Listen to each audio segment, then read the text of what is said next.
nossa aula de revisão para a recuperação. Não fique triste não, querido aluno. Professora Tabita, professora Aldelina estão aqui. A gente não falou que a gente vai com vocês até o fim?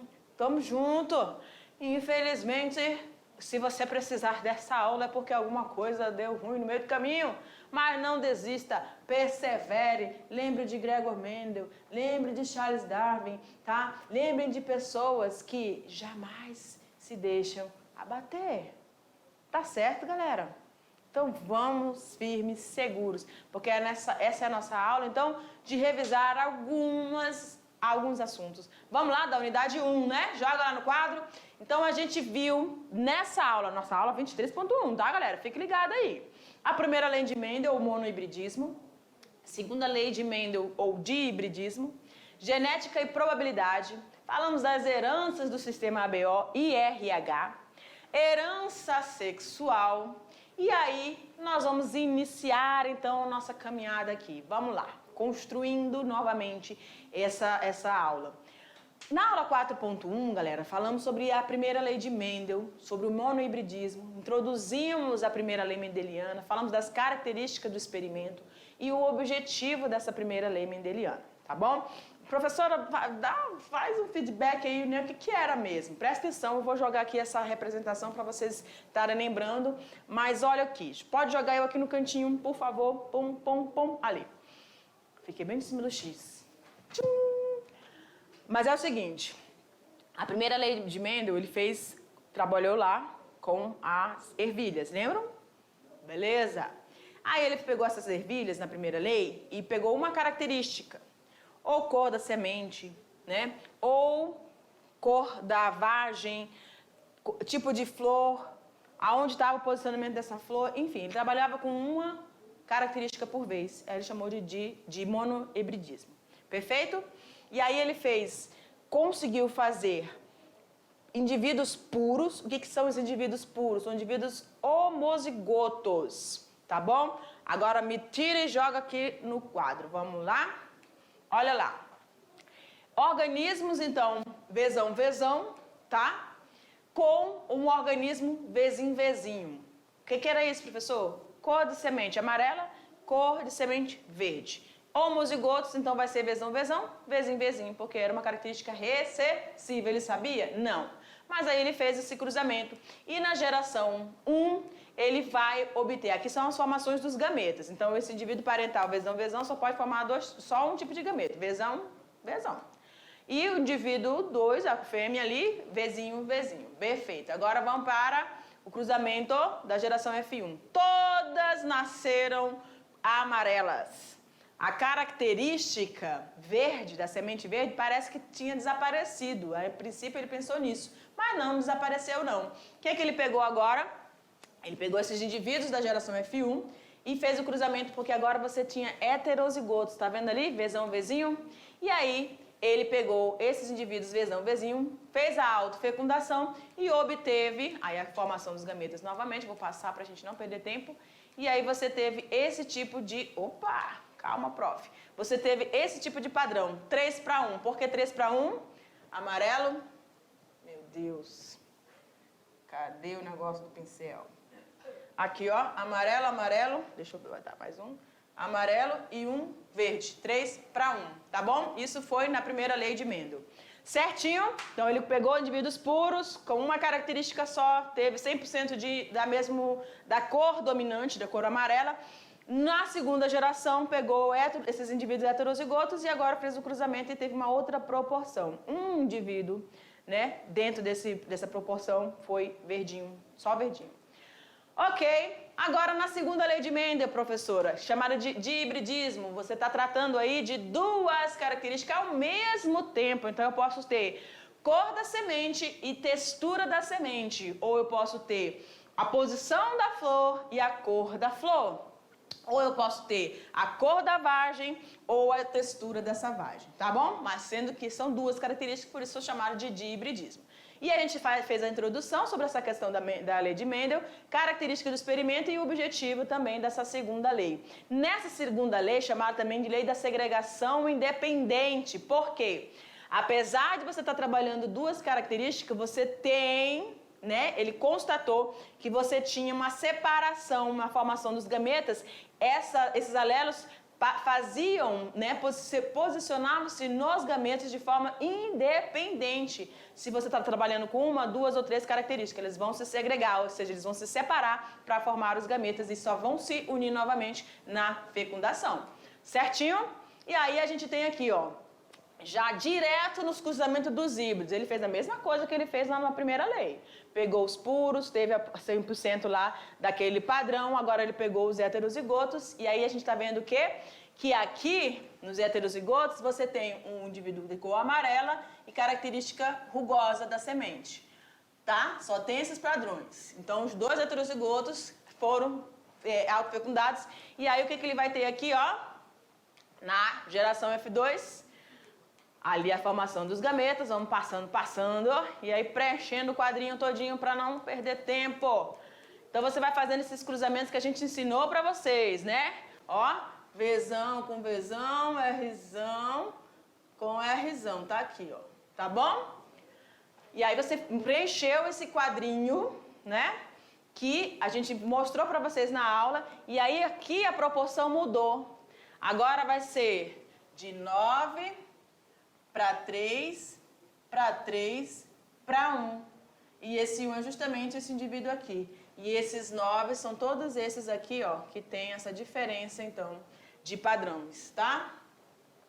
Que seria a característica vermelha. Então, ele percebeu que quando ele estava trabalhando com duas características, o de hibridismo, você aumenta a proporção e a frequência com que esses alelos agora vão estar se distribuindo para a formação dos indivíduos quando ocorre a autofecundação. Perfeito, galera. Vamos seguindo. Aí aqui a gente tem os padrões, semente lisa, semente rugosa, a verde e a verde rugosa. Ok, agora vamos a uma questãozinha. Assinale a alternativa que represente o genótipo dos parentais que venha de acordo com o conceito. No cruzamento entre puros, um dos fenótipos será expresso em 100% na primeira geração e mantém maior proporção na segunda geração.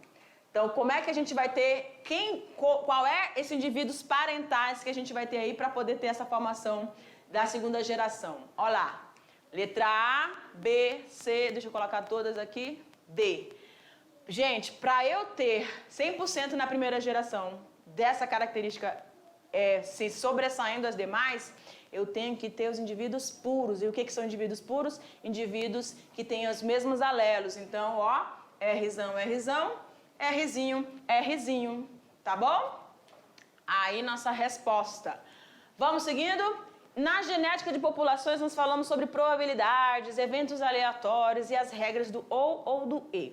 Nessa aula a gente especificou que existem proporções diferentes no casamento entre um indivíduo homem e uma mulher, eles terem a frequência de oportunidade de ter menino ou menina, a gente falou sobre isso. E a gente falou desses eventos aleatórios, que eles realmente acontecem de forma que a gente não tem como ficar prevendo. Então a gente faz probabilidades, inclui aí a matemática para poder fazer essas inferências aí nessas frequências em que esses eventos vão estar acontecendo. E aí a gente utilizou duas regras, a regra do ou, onde você vai fazer a soma das probabilidades dos eventos acontecerem, sendo que na regra do ou, que é a regra da adição, ou um evento acontecendo, ele exclui, ele impossibilita que o outro evento aconteça. Por isso a gente faz a somatória desses eventos.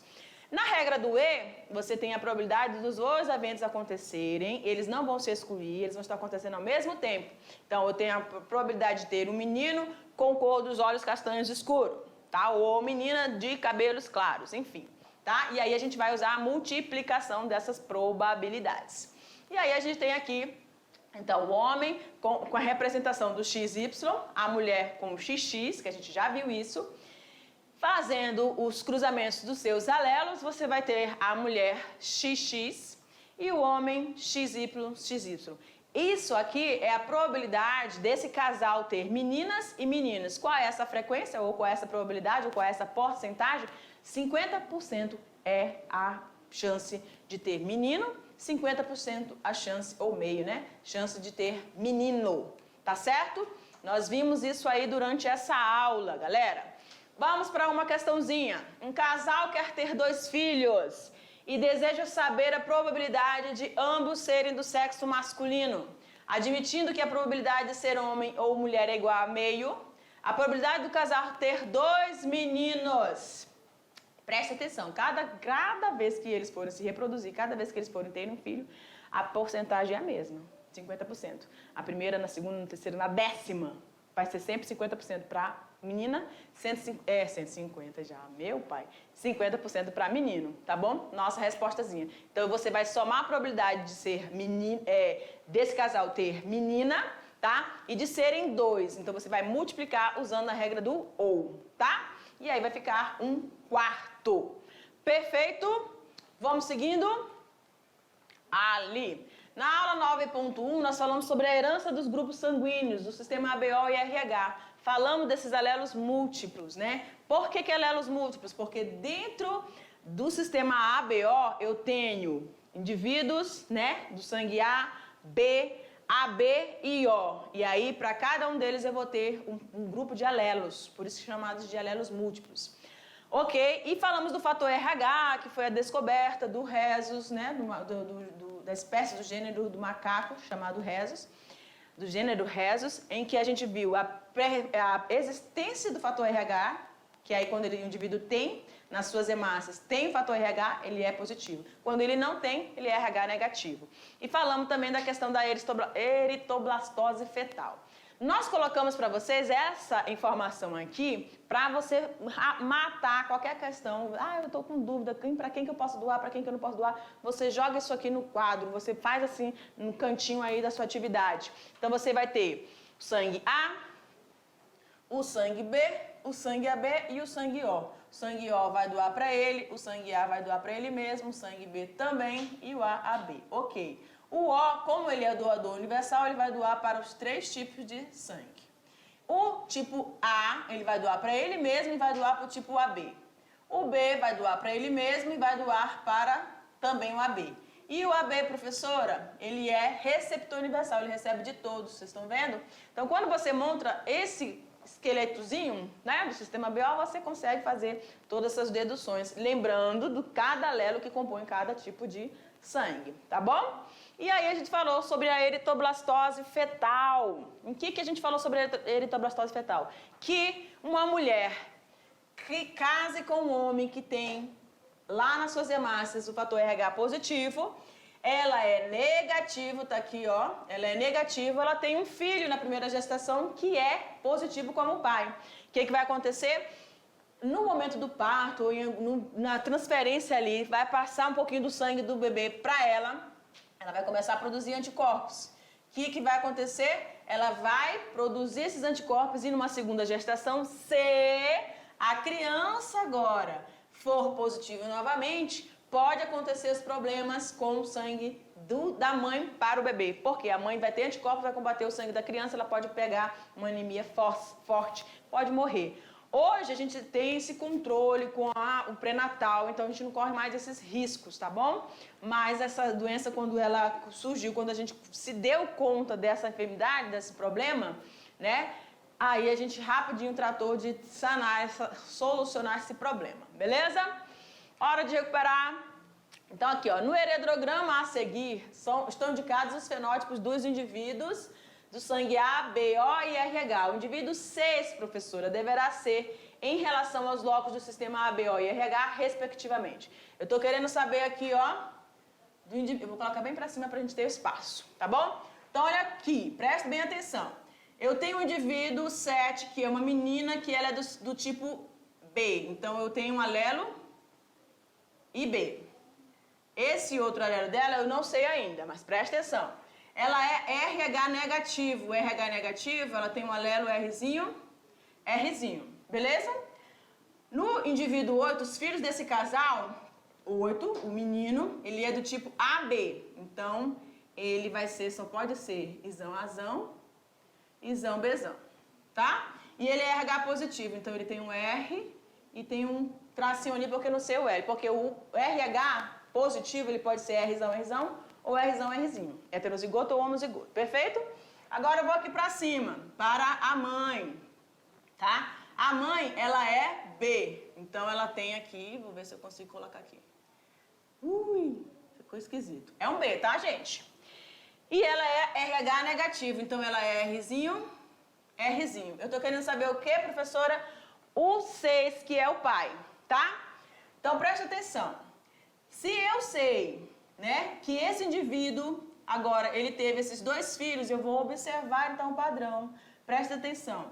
Ela, a mulher, ela é Izão, Bzão, e aí eu não sei se ela é heterozigota, se tem Izinho. Mas aí eu observo aqui, ó.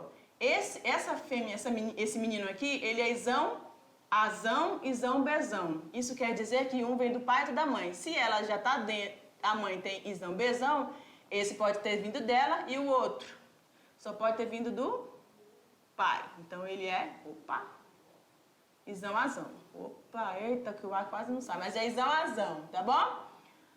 Aí, olha só, eu quero saber agora o outro alelo desse Izão, professora. Se o indivíduo do tipo Izão, Azão, ele pode ser Izão, Azão, Izão, Azão, Izão, Azão e Izinho. Presta atenção, se esse indivíduo tivesse dado, tá? O Azão, esse 7 aqui, não poderia ser do tipo B, porque o B veio do pai, o outro B, o B veio do pai, da mãe, quer dizer aqui, ó, o 5.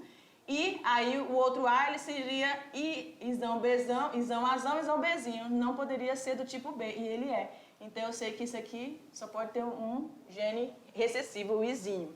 E aí, ó, como é que eu vou saber agora o RH? Como é que eu vou saber o RH? Um do pai, outro da mãe.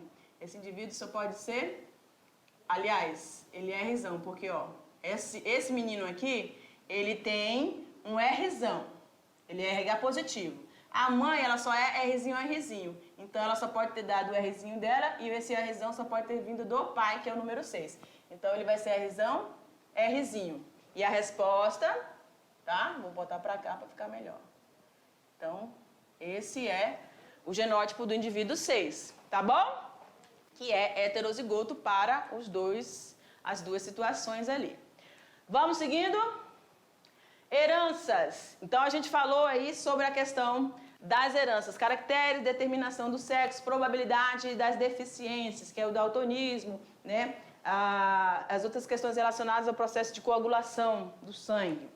Vamos lá. E aí, a gente viu, em relação à determinação do sexo, que essa frequência para os gametas heterogaméticos, no caso dos homens, e os homogaméticos na mulher, que é xão, xão, xão. Vamos para uma outra questãozinha. O daltonismo é causado por um gene recessivo localizado no cromossomo X, na região não homóloga do cromossomo Y. Na genealogia, abaixo, os indivíduos representados com símbolos escuros, o 5 e o 8, né? E os demais têm visão normal para as cores. É correto afirmar que a mulher 6, ela é heterozigota. Presta atenção, a gente falou uma regrinha para vocês. Quando você tem um casal e esses casais têm a mesma característica, quer dizer que esse indivíduo aqui, ó, que é afetado, ele tem uma característica recessiva, né? E esses pais são obrigatoriamente heterozigotos. Como a gente está falando de daltonismo, e é uma doença relacionada ao cromossomo X, esse indivíduo aqui vai ser, que ele é afetado, X, Dzinho e Y. A mulher 6, ela vai ser X, Dzão, X, Dzinho. Tá bom? Então, ela é heterozigota, tá bom? Tranquilo aí, galera? E aí, essa foi a nossa revisão. Olha aqui pra mim. Tchum! Essa foi a nossa revisão de recuperação, certo? O prof que tá doido para dar uma visitada. Daqui a pouco ele entra. Mas eu espero que você, querido, faça uma excelente prova e consiga realmente se recuperar, tá bom? A gente deu uma corridinha devido ao tempo, mas eu sei que vai ficar tranquilo aí para você. Beijo no coração. Até mais!